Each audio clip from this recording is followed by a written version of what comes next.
So where did your initial urge and drive to create come from, whether it was music or anything like that? Out of the love and respect of everything I enjoy media wise. Like I like to like honestly, I started more in high school than anything because you surround yourself with people like-minded people like that enough, you'll start to catch it. And I'm like, and that's when I started getting into watching a lot of movies to like figure out how to film things, and figure out how they did it.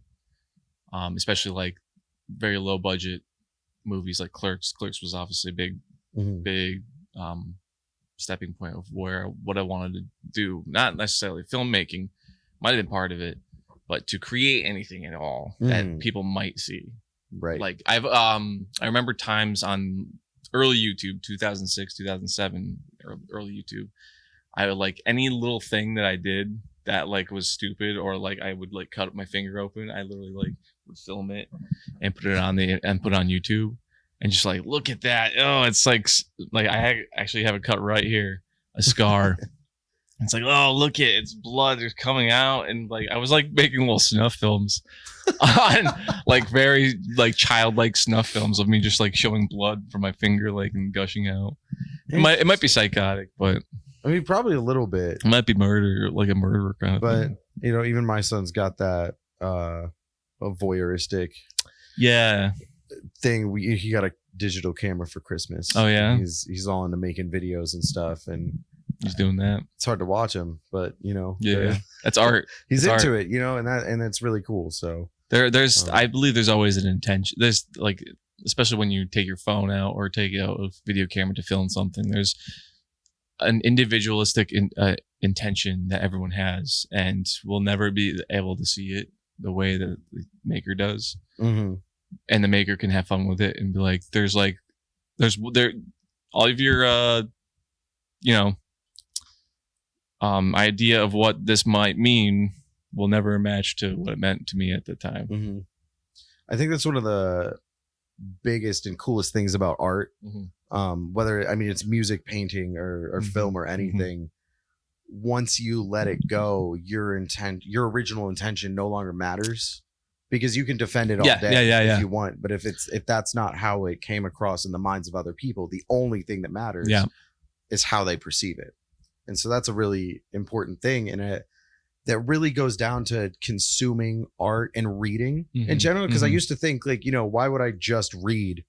Like, what should I read? Like everything, but read everything. Yeah. Because whatever you take from it is valuable. Absolutely. And it's, you know, learning about yourself is a really big thing. So consuming as much art as possible to see how you react should have been the original artist's intent anyway. Yeah.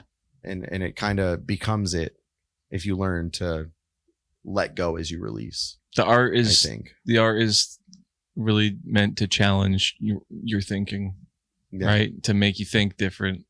And that's probably one of the most beautiful parts of art is to make people think things and feel things too. Feel something. Give me a hot take. The only kind of pizza you should dunk in ranch is like microwave, or no, like frozen pizza is the only kind of thing you should dip in ranch. Cardboard crust, you kind of need to soften it up a little bit. I see that. Okay. Yeah. That's the only pizza you should ever have to dunk. I disagree, but I see where you're coming from. See? And that's important, I think, as artists. I disagree. No elaboration. I disagree. I mean, like, I completely disagree. Like, I love dipping any pepperoni pizza into any ranch. Pizza. So, like, you pay a decent price for a pizza, you're dipping that in ranch. Listen, I'm not saying I'm gonna dunk the motherfucker and like, coat it in ranch, but a little ranch goes a long way. I think with some every bite. Maybe not every bite. Okay. No, probably not every bite.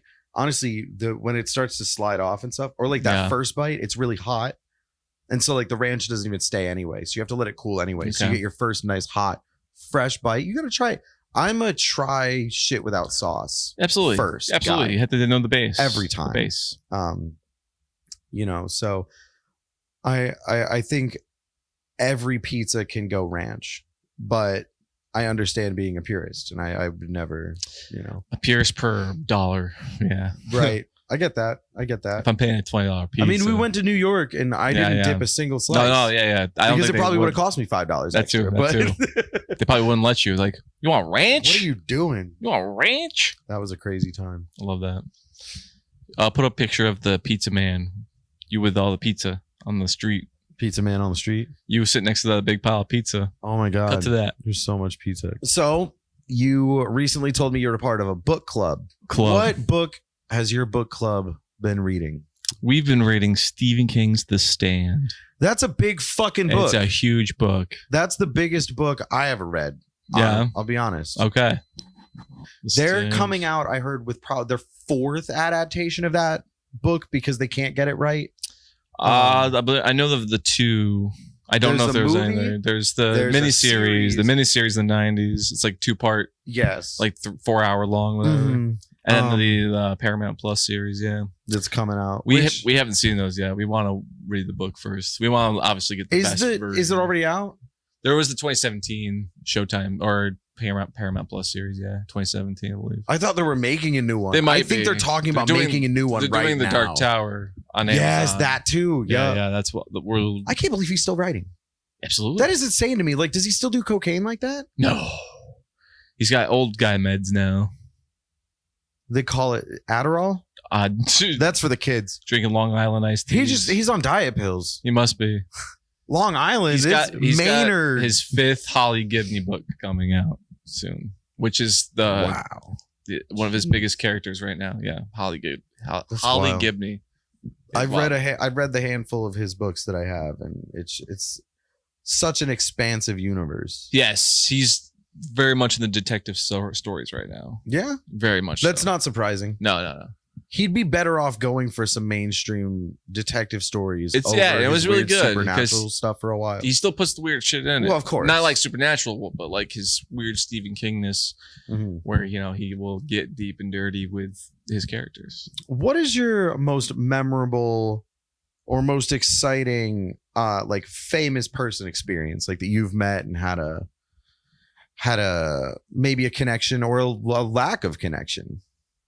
I think meeting Jarrett Reddick was one of them, at least, that I can really remember, because now that's Mickey Mouse. No, that's Chuck E. Cheese. It's Chuck E. Cheese. That's Chuck E. It's Chuck E. Cheese. It's Chuck E. Cheese. It's Chuck E. Cheese. It's Chuck E. Cheese. It's the writer of the Jimmy Neutron theme song and the Phineas and Ferb theme song. He's not Phineas and Ferb. He's Perry the Platypus and that evil doctor guy. And Minnie Mouse, too. Mickey and Minnie Mouse. Sometimes Goofy. Sometimes it's the original Goofy guy. He also plays Shaggy.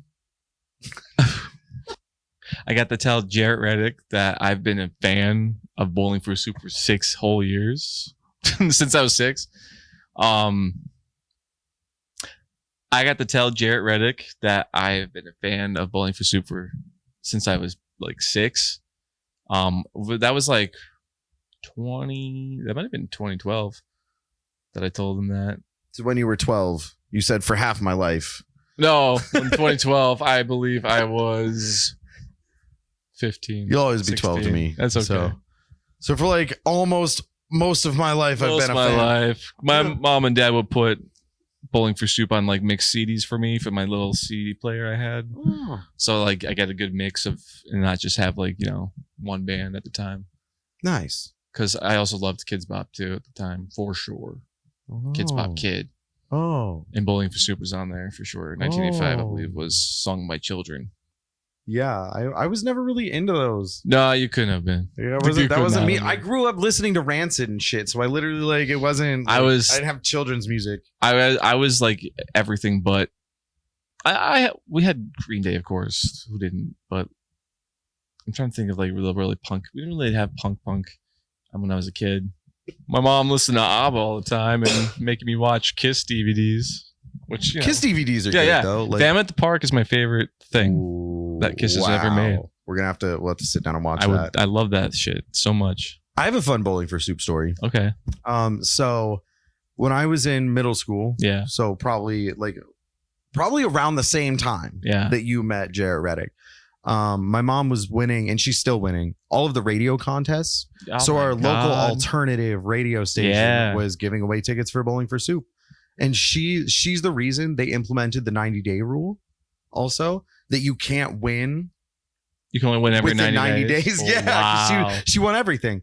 And so we got to see Bowling for Soup at the Norva in Norfolk, Virginia. And that was one of the most inspired for me. Honestly, it's really funny because it's the most inspiring, like seeing this goofy little band on a stage that to me is like, it's like playing the amphitheater for some shitty little punk band. And so they were the first band I ever saw with a skateboard, their own custom skateboard. And it was like, damn, I got to do that one day. Like, that's so cool. I mean, not knowing full well people were doing it since the 80s and shit, but that was a really cool experience. And that's really cool.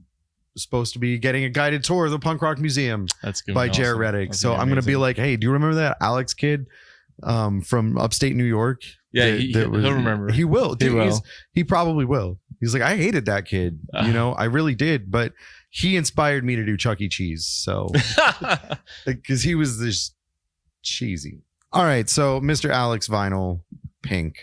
VinylPink. Come at you live. Maggie and I have a gift for you. No way. This interview comes with a slop segment circuit. Mr. Alex Vinyl, Pink fabric. Oh my God. We got you this gift. So honestly, okay, so I don't know if you can see in the background, but tell them if you remember why I would give you something like this. Here it is. Each one of these characters is one personality in my head. That's 6 people in my head. Okay. He doesn't want to tell you the real story. So first tour, we're constantly racing back to the hotel rooms after gigs because somebody needs control of the remote. And I, after a few days in, got very tired of being second to the hotel room. And this asshole always putting Friends on the fucking TV. I don't like the show. I can't watch it. And so one night I had a breakdown and I told Alex that we can watch anything but Friends. And so now we buy each other Friends gifts. And what did I give you when you first got here this weekend, Alex? A word search. The word search. The Friends word search. He got me a sign the last time he came into town that says I'd rather be watching Friends, which is a blatant fucking lie. It's so true. I hate the show. It's so true. How you doing? I mean, rip Matt Perry. You know what I mean? Yeah, rip Matt Perry. You know, they're all individually great, but I can't stand the show. And so I like to make my friend feel good, though. And if I can antagonize myself a little bit. Hey, how you doing? So what do you think? What do you think of a Friends advent calendar? The fuck is that even? What does that entail? We got it at Big Lots because they were going out of business. Okay, there's little pockets that you open. Yeah, and you want me to want to open know this? what's in there. You're watching Spend the Night with Wrath and Maggie only on YouTube.